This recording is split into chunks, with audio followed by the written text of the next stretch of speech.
think it's always Mental Health Week for me. It's always been a very personal struggle. 8-10 years ago, I did something about my mental health, and I'm happy to talk about it because I think if it had been normalised for me when I was a younger person, perhaps it wouldn't have taken me so long to deal with it. I'm Dani Valent, and this is Dirty Linen, the podcast that takes the issues the hospitality industry finds hard to air in public and shakes them all about. What can we say about Annie Smithers? She's one of the most fun, interesting, knowledgeable, entertaining, wise, just a great person to chat to about food and restaurants. And given that, it's no surprise that she's appeared a couple of times on Deep in the Weeds. But as I was discussing with Anthony and Rob, our producer, I said, there's no such thing as too much Annie, is there? And they agreed wholeheartedly that indeed there could never be too much Annie Smithers. So thank you for being never too much Annie Smithers. Annie Smithers, it's so great to have you here on Dirty Linen. Well, we could say a blushing Annie Smithers because I've got a rather florid colour to my cheeks. Thank you so much.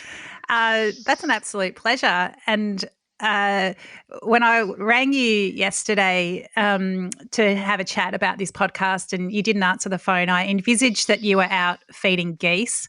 Apparently you weren't, but you are looking at something bucolic right now. Tell us what you're looking at. We're recording at about lunchtime, but I'm looking at what I refer to as my breakfast customers, who are my little flock of Gotland sheep who have come back up the paddock to see what sort of toast crumbs they can find on the floor, which is their version is hay on the grass. But they're every morning I go out there and I let the geese and the goats and the cows out, and they all have breakfast, and then I take breakfast to the sheep, and then I go and do the chooks and the ducks, and it's a very beautiful way to start a day. Yeah, it sounds very nourishing, not just for the animals, but for the soul. So for people who don't know you and your restaurant, can you just locate yourself in non-locked down Victoria?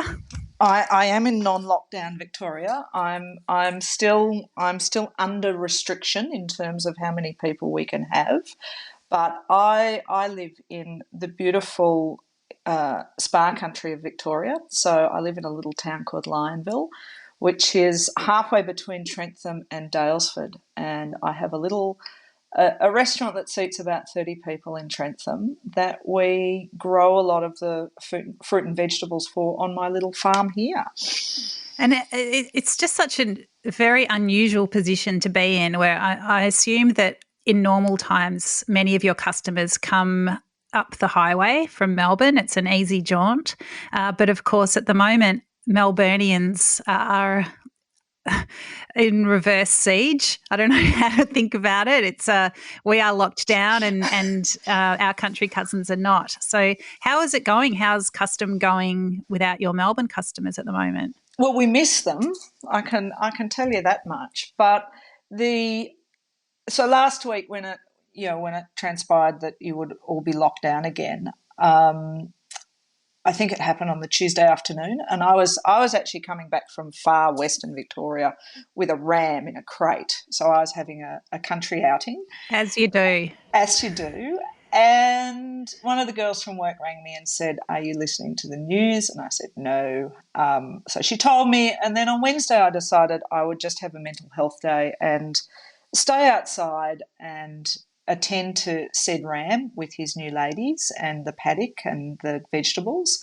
And then on Thursday we went in and sort of had a little war council about what to do. And yes, we have had an enormous amount of cancellations, but for every call or email about a cancellation, we have had one saying, "We live in a non-lockdown area and we can never get into your restaurant, and we will happily come off the bench," I think was one man's expression, "and fill your restaurant." So it's been incredibly overwhelming that there is yeah, the support for the regions from the regions when we don't get to access our beautiful Melbourne customers. So it's 1 week at a time for us, but we're feeling very positive and very grateful. And yeah, hopefully that'll see us through the next 6 weeks. And in the meantime, we just hope and pray that our Melbourne cousins, cope with yet another sort of one out of the bag. Yeah, we'll do our best. And I think, yeah, lunch at your restaurant can be a little talisman held up as a light at the end of the tunnel. So something definitely to look forward to when we're allowed to visit again. So, Annie, it's Mental Health Week on Dirty Linen. And as I definitely encourage people to do, you actually put yourself forward for this episode and felt that you had something to bring to this topic, the way that mental health and hospitality intersect. So, yeah, tell me what inspired you to reach out to be part of an episode during this particular week. Well, I think it's always Mental Health Week for me. It is Bloody oath, eh? yeah, it's one of those things that you could say bloody hell, pet. But look, I have always struggled with my mental health, and it is something that it's always been a very personal struggle. But so 10 years ago, I did something about my mental health, and I think since then I'm a little bit like a born again Christian or a reformed smoker, that I'm happy to talk about it, because I think if it had been normalised for me when I was a younger person, perhaps it wouldn't have taken me so long to deal with it. And in dealing with things like your mental health position, the more you can normalise it and talk about it, is that in turn helps others. And it's that effect of it's a bit like the coronavirus, really, isn't it? The multiplication effect of if I can help one person can help. It starts to multiply out. So it is something that's very close to my heart, but I believe that we need to remove the stigma from, so that more people can get more help. I think, yeah, good on you. I think it's so important. So tell me about, before 8 years ago when you decided to take some action. Tell me what kinds of things you were experiencing. Oh, look, as an apprentice, I got glandular fever, and I was very ill with glandular fever, but didn't cope coming out of that as well as I'd hoped. And I went to my GP and I said, look, I'm not really coping at work. What's wrong with me? And I'd had the trials and tribulations of that a lot of adolescents go through. And I don't think, my mental health was fantastic as an adolescent, but in those days, we're talking about the 70s, it wasn't really addressed in the same way. But my GP in the 80s said, oh, you're suffering from something called post-illness depression. And I said, oh, all right, okay, so what do I do with that? And he said, oh, look, go and see a psychiatrist. And I said, all right, okay. So I trotted off to a psychiatrist, and she asked me a lot about my life and what I did. And it was something I didn't pay much attention to, in 1988. But I think about it a lot these days, particularly with young people in the industry. And she asked me where I worked, and at that time I was an apprentice at Stephanie's, and she asked me what my life was like. And I said, well, I want to give 110% every day that I'm at work. I want to succeed. I want to do really well in my industry. I want to be this person. I want to, excel. And she sort of looked at me and she said, do you have to take it that seriously? And I said, yeah, I do. I really, really do. And she said, well, do you have much life outside of that? And I said, no, because I'm tired, because I work hard. And it was just this sense of, she basically said you need to allow yourself to be a 21-year-old. You need to be able to cut loose. You need to be able to not take this quite so seriously. And I went away from that appointment and I thought, oh yeah, whatever, and just threw myself back into what I was doing. And then across the years, there were a number of really nasty meltdowns where I just failed to I just failed to turn up to life on some days. And when you're in a we live in a performance based industry. So whether it's the fact that I have to turn up and run a kitchen, or I have to turn up and be part of a team, or I have to turn up and just cook for customers that are paying money, it is a performance position, and you are judged daily on your performance, particularly by the customers. So you can't really afford to have those days where you don't turn up, can you? And well, you can't phone it in. You can't phone it in, and it is you that pressure of always turning up to a hospitality job is one that I think many in the industry find of it. You are frowned upon if you have a sick day. So even if the only reason to not turn up to a kitchen is if you have gastro. Well, that was the old-fashioned thing, wasn't it? It didn't matter what was wrong with you, but if you had gastro, you couldn't come into the kitchen because you'd make the customers sick, and everybody else. But everything else, you can tough it out. And so I think that also made that sense of not being able to turn up. You forced yourself to do it, but it would have ramifications that just made me less and less well over the years, I feel. And was there some sort of crunch that that occurred, 8 years ago when you started seeing help? Well, there was a random opportunity where I really wasn't coping very well with life, and it was descending into a fairly it's sort of like the curtain coming down in your brain. There's a blackness that just keeps, there's less and less light in your brain. And out of the front door, I saw my wonderful local, this is, the joys of a country town, I suppose, GP walking past. And I ran to the door of the restaurant because we weren't open. And I said, hey. And she said, Annie, how are you? And I actually said, I'm completely and utterly fucked. I cannot see the woods for the trees anymore. I have to come and see you and sort this out. And the randomness of it was that sense of I didn't have to get myself into a headspace where I could ring up the surgery and say I needed to see the doctor and make an appointment and do all of those things. I just had this little purge at her. And she said, I will ring you on Monday morning and make an appointment for you. So I didn't have to make the appointment. She took that into her hands and she said, I will look after you. Wow. And she did. She sounds very attuned.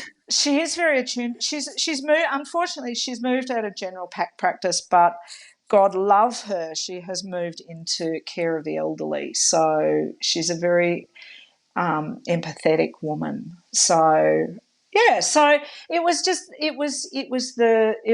just that one thing that I needed to actually go and see help.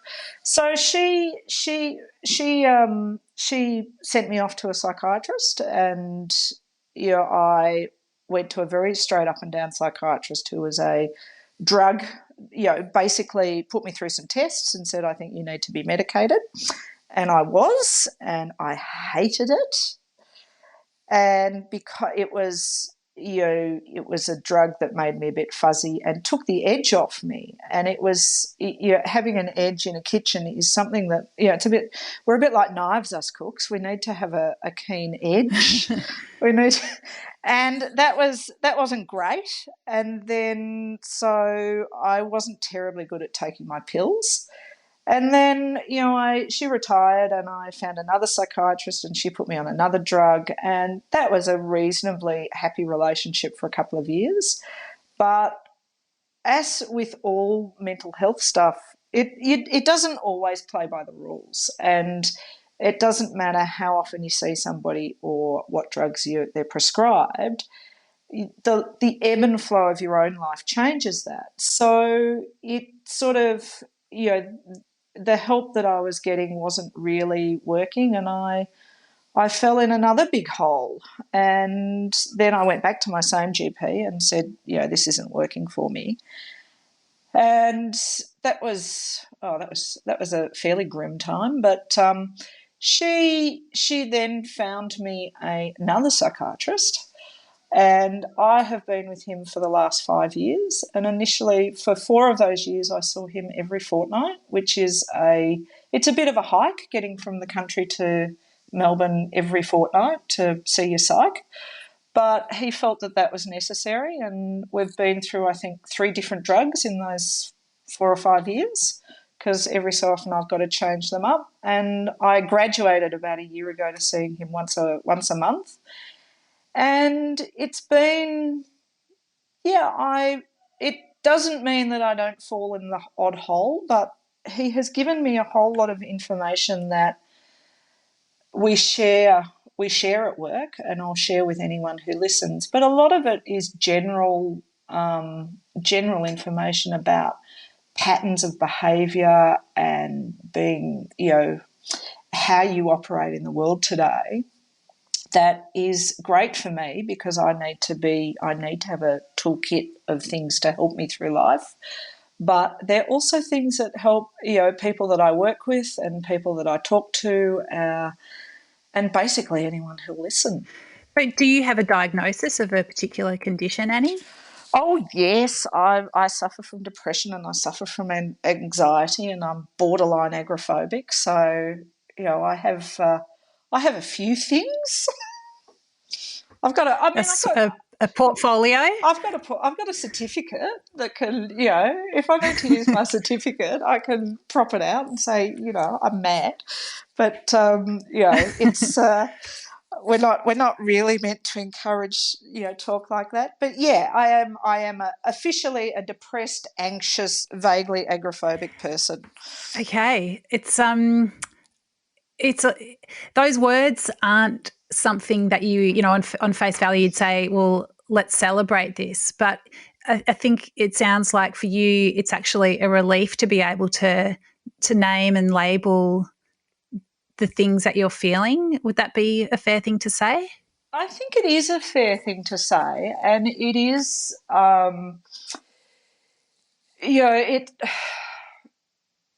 it's not that I celebrate the fact that I have this diagnosis. It's the fact that it is. I can remember someone saying to me once that, it was attention-seeking behaviour, and that, I had this blessed life and I didn't take advantage of it. And that really stung me. So now I feel that it is, in a sense, having a diagnosis means that I can actually move forward and say, no, this is not how I choose to behave. This is just the reality for me on some days. Some days are really bad, and they're not easy to live through. And I don't say that, I don't choose those words lightly either.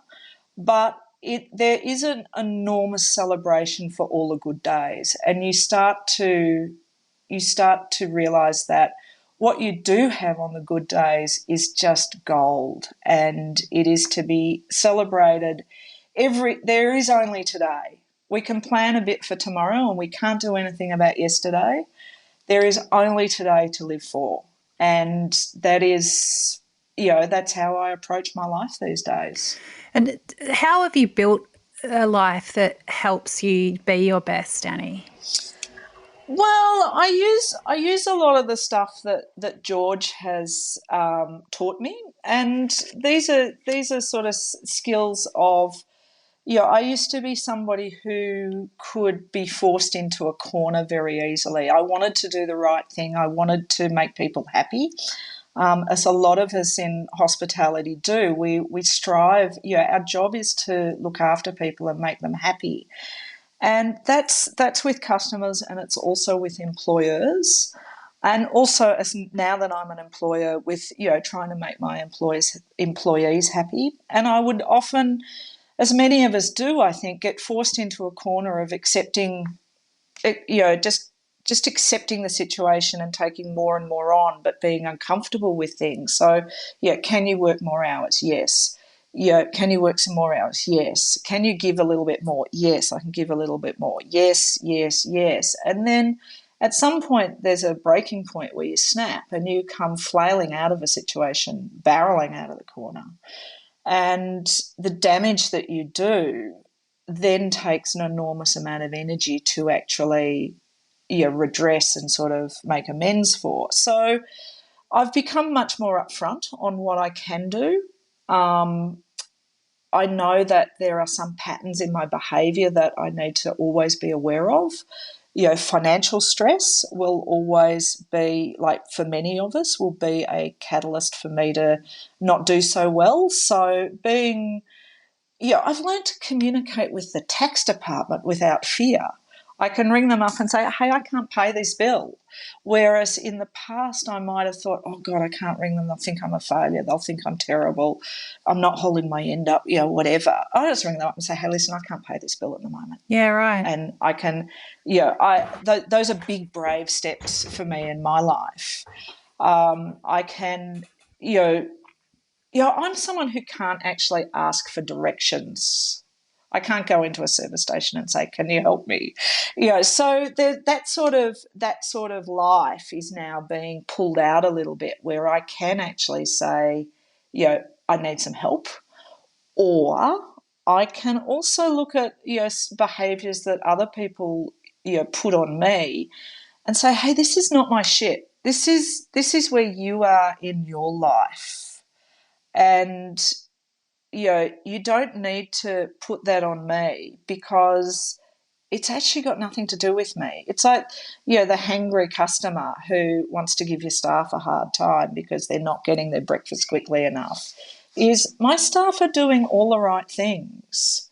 Just because you got out of bed the wrong way, but it's a really tough skill to learn, that it's not your fault. A lot of these things are not your fault and not your problem. You just need to, work with the person and sort them out. So hospitality is rife with lots of those problems, I think. Wouldn't you agree?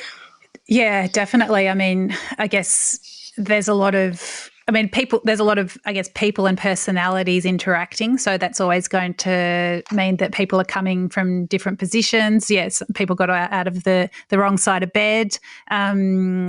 I definitely think it's a great arena for learning how to deal with people, and I guess also learning what in people you don't need to deal with, or you don't need to deal with in that moment. But there is so much in that business of looking after people, where I guess your instinct is to deal with everything and to try to make it come out in a way that's pleasing. So there's a lot of just a lot of dynamics at play. There are. And another thing that I think is central to some of the mental health issues in our industry is, obviously our work-life balance. And I have worked an enormous number, both at other people's behest and my own, of double and triple shifts. And I am in a position now where I can dictate that I no longer wish to work more than an 8-hour day. I am a great believer in the 8-8-8 day of, the old Labor flag. And I feel that one of the things that our industry does need to address is the length of time that people actually work. And I know that overwork is another one of my triggers that can precipitate a bit of a meltdown. But it's also something that interferes with the efficacy of my work. So if I'm not eating well, I'm not sleeping well, and I'm working too much, I'm not as good as when I am doing all the right things. And the fact that we ask a lot of our workers to work very long hours, or even if they are actually only doing 8 or 10 hours, but they're doing it across a huge time span of split shifts, is really, it's making it really tough for anybody for any normal person, let alone a person who may be on a spectrum or may have a diagnosed or an undiagnosed mental health condition. So I feel that we need to look at our workplace and say, how can we structure this better? Do we need to look at models where we only work a certain amount of hours, or do we need to job share so that, we can give more people jobs that are obviously of less pay value but better for their mental health? So it's a really, really tough issue for our industry, but I find that with offering staff no more than an 8-hour day is I allow them to have a life. And what they choose to do with their life is their business. So if they want to go and get a second job because they want to earn more money, that's their business. In the same way that I choose to do my 8 hours, but I'll come home and I might weed for 2 hours, or I might write something, or, I might teach a class on my days off. But I understand now that that is a choice that I make, and it means that I have to take responsibility for those consequences. But my core life now is centred around doing, a 40 to 45 hour week as an owner operator of a small business. Yeah, that's definitely something I think a lot of people would be listening to this and thinking, oh, that sounds good. So I'm thinking back to you when you were working at Stephanie's and you were told or asked if you needed to take it that seriously. Do you think there's a bit of a disconnect between the idea of taking it seriously and trying to create food that's very beautiful and this idea of slogging it, and that has to take a long time? And I guess also this idea of, the classic idea of you need to have done something for 10,000 hours to be really good at it, whatever that is, whether that's like you need to do something for 100 hours a week to be really good at it. Do you think there's some sort of confusion in this idea about equating being really good at cooking or running a restaurant with being there for a long time? I think there is a great deal of confusion. And when I look actually back at those days, we actually did work a 40-odd hour week at Stephanie's. You could choose to come in earlier if you wanted to, but it was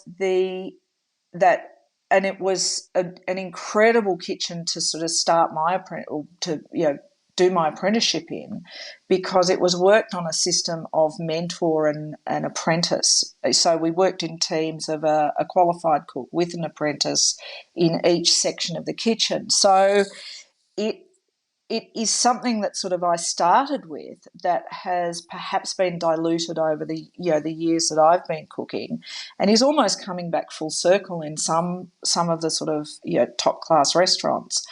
But the discipline for me was that I wanted to work that hard, and I wanted to take it that seriously, and I wanted to give it that 100%, that 110% to succeed and do well in this industry. And where the confusion lies is that, particularly as the world has sped up here, over that 30 to 35 years, is that young kids today who want to be able to succeed and do really well, they never get to turn off from it because of, if I wanted to learn a technique that wasn't available to me as a young kid, I'd have to go home and read a book. Now, we're bombarded by so much social media of vision and opportunity to look at new ideas and excel, that it's really hard for people to turn off and actually just disconnect from what they're doing. I think it's getting harder and harder, and that's creating more and more problems. Yeah, that's there's a barrage, and I guess you could always access a feeling of missing out on something now. Like there would always be something going on that you wouldn't see and that you would have missed out on. So I think, yeah, there's no natural off switch as there may have been. And we do, yeah, we need an off switch. And I think, a lot of the traditional off switches of hospitality have been, they've been, how's the best way of putting it? There's that sense that, going out and having a drink with your mates is an off switch. And I find that, when I look at some of the more troubled times in my past, is the culture of drinking with your workmates, who are your family, is a sort of self-destructive thing of sort of there's nobody else awake at 1 o'clock when you've done a 16-hour shift. So you drink with your mates, you bitch with your mates, you don't. It's sort of like this self-defeating thing of sort of trying to break that cycle of poor habits, isn't it? Yeah. I mean, not to say that having a drink with your mates is always going to be a bad thing. Sometimes that's just what you need, but I suppose it's what you need. Yeah. I guess it's just finding that balance and moderation. And I think we do as a hospitality family is you've talked a bit about it in other episodes about the fact that we are, our work colleagues are our family, and they always have been, but you sort of change families when you change jobs because you don't have a lot of outside time. And we do break down we're forced out of a lot of the social constructs of life. So we do work weekends and we do work nights. And it is something where, look, I have to say I'm quite happy that I've missed out on a whole lot of family things that I don't have to go to because I'm working. But sometimes that balance can be tipped and you think, what have I missed out on? I don't have children, so it's not like I've fitted in bringing up kids in my life and, squashing them into hospitality existence. But there is a lot of things that I've missed out on. And you start, I think, at times in your life when you're not terribly well adjusted with yourself, is you can mourn those things and they can become a resentment of how you feel about your work. And then that resentment can, manifest in how you feel about yourself. And it's a very, very quick and slippery slope down to sort of some fairly destructive behaviour, both, within the workplace and outside the workplace. So it's a difficult industry to navigate to get the very best out of ourselves, but also, keep in touch with all the things that really matter. Yeah, gosh, there's a lot to unpack in that. And let's just add one more element, which is sexuality. And can we talk about the place of that in your life and how it's intersected with everything else? Well, I think many people would know that I've been gay for. I'm just gay. Am I just gay? I'm just Annie, really. But, the easiest way to explain it is I suppose I happen to have fallen in love with women all my life. And sexuality is, I think, when I look back at my mental health in my life, it was probably my struggles with sexuality as an adolescent. That was when I was first aware of the fact that, I had a tendency to be not so well. And that as an adolescent, seen through the prism of, normalcy, I was different and I struggled and I perhaps thought that my depressive, tendencies were simply because of that. And as I grew older, I realised that the two were completely different. But we know that particularly in regional areas, that sexuality and the acceptance or non-acceptance of being gay or trans or anything that is not the basic heterosexual thing is moving very slowly on an acceptance level and is a huge contributor to youth suicide and suicide later on in life, where you haven't had the ability to actually reach out to somebody and get some professional help if you're not terribly well. And so for all the, hospitality does seem to have a fairly large proportion of non-heterosexual people involved in it. And to all the young kids out there, it's a really tough ground to navigate, and people have to be incredibly understanding. Managers, owners, mentors, to get across to the kids of today that it might seem incredibly scary, but it's okay, and there's mentors out there and organisations out there that actually can help, and you can get contact. You can get in contact with them and seek help if you're struggling with dealing with, being non-heterosexual with your family, with your workplace, and all of those environments. So reach out. Yeah, you've put yourself forward to talk about mental health because you think it's important to air it, and I'm imagining that it's similar with sexuality, where it's so important that people feel that they are able to be who they are. You're into chatting about it. But I'm just wondering about the balance between the importance that you place on being open, but the burden of that as someone who still has bad days and struggles. Is it energizing, or is it draining for you to be public about these things? It can be both. It's a double-edged sword.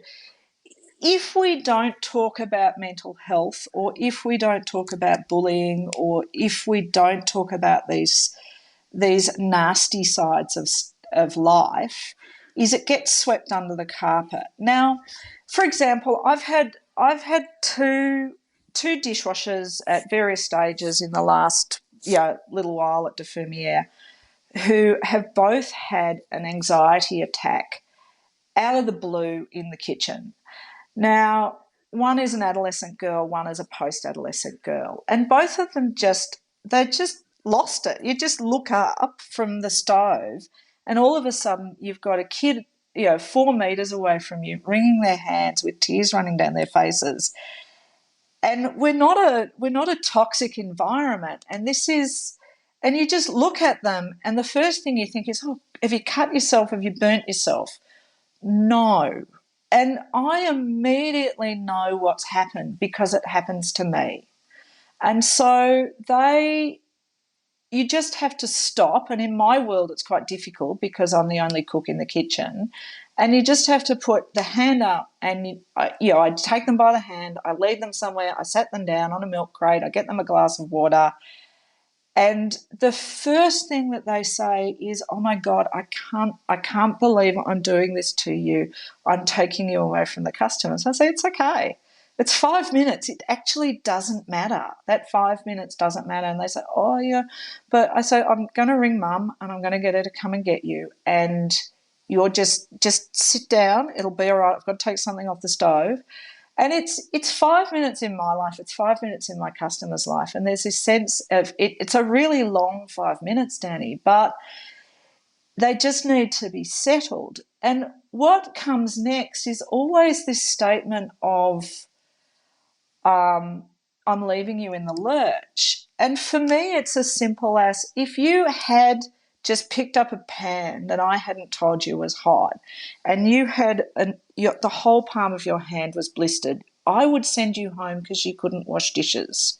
It's that simple. Yeah, if you'd cut yourself or you'd burnt yourself and you couldn't do the job, I would send you home and everybody would understand. But if you've just had an anxiety attack and you can't stand there and do your job because you can't see that, most people just say, well, oh, you'll be right, love. Just go and get a breath of fresh air. You can't do that to someone who's anxious. They need to be taken somewhere where they feel safe. And we need to recognise that mental illness, or not even, it's something that these people are not doing this on purpose. Their brains just faltered for a minute and they can't do it. They just need to go away. And you need to, everybody needs to be able to accept this as the new norm. Yeah.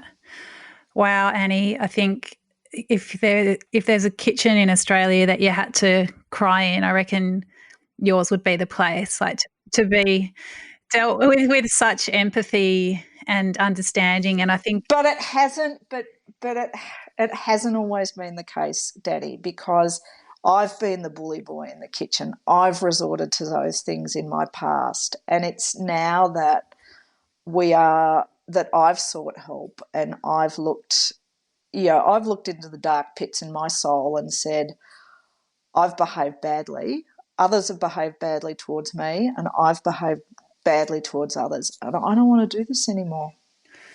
I don't want to be that person. I just want to make it right. Good on you, mate. Like, wow. I'm really moved, and really, really impressed, and just really grateful on behalf of the people that you're able to mentor and just see as whole humans. Do you know of an organisation, if someone's thinking about their sexuality, do you know of an organisation that's a good one to reach out to? I'm having a little emotional moment, and I'm just having a little blank. Look, there's a great organisation called the Pinnacle Foundation, and they do a lot of mentoring of young gay people, both in professional worlds, and they're more a professional based one. But generally, as always, Lifeline and Beyond Blue, they have the resource kit to be able to send you in the right direction. And there's so many organisations now that cater towards specifics. And I think it's always best to go to an umbrella organisation first, have a quick chat and say, look, these are the things I'm struggling with. And they can point you in the direction of who can help you best. All right. So that's beyondblue.org.au, and the Lifeline number is 131114. Annie, what are the sheep up to right now? The sheep, I've actually been watching Susan and Hannah, her daughter Hannah. They've shifted the sheep. They've gone down into the bottom paddock, and I now have the cashmere goats and the miniature white Galloway cattle in front of me. I've got the best office in the world. That's pretty good. It's pretty lovely. Nothing's happened outside my window. Can't see any furry creatures. But you're in lockdown land, poor you. Yeah, I need furry creatures to look at more than you do today, Annie. But that's all right. They can stay there on your beautiful farm. Annie, thank you so much for a really beautiful, rich chat. I knew it would be, and the old maximum is true. There is never too much Annie Smithers. Oh, thank you, Dani. Thank you, Rob. But yeah, just if any, reach out to your GP if anyone is struggling or suffering. Reach out to your GP and see what help that they can give you, because it's the first step, and it's a scary step, but it's well worth taking. And I'm a much more functional person from taking that step. So here's to all the medicos out there that help people like me. Yes, here's to them, and to you. Thanks, Annie. This is Dirty Linen, and I'm Dani Valent. We air the issues that the hospitality industry finds hard to talk about. We spend a week thrashing around each issue, hearing from different people with unique perspectives. We want to hear from you as well. If you have something that needs to be said about a topic, get in touch so we can include your perspective. Contact us at dirtylinen@deepintheweeds.com.au or hit us up on Insta at Dirty Linen Podcast. We can't wait to hear from you. This is a Deep in the Weeds production.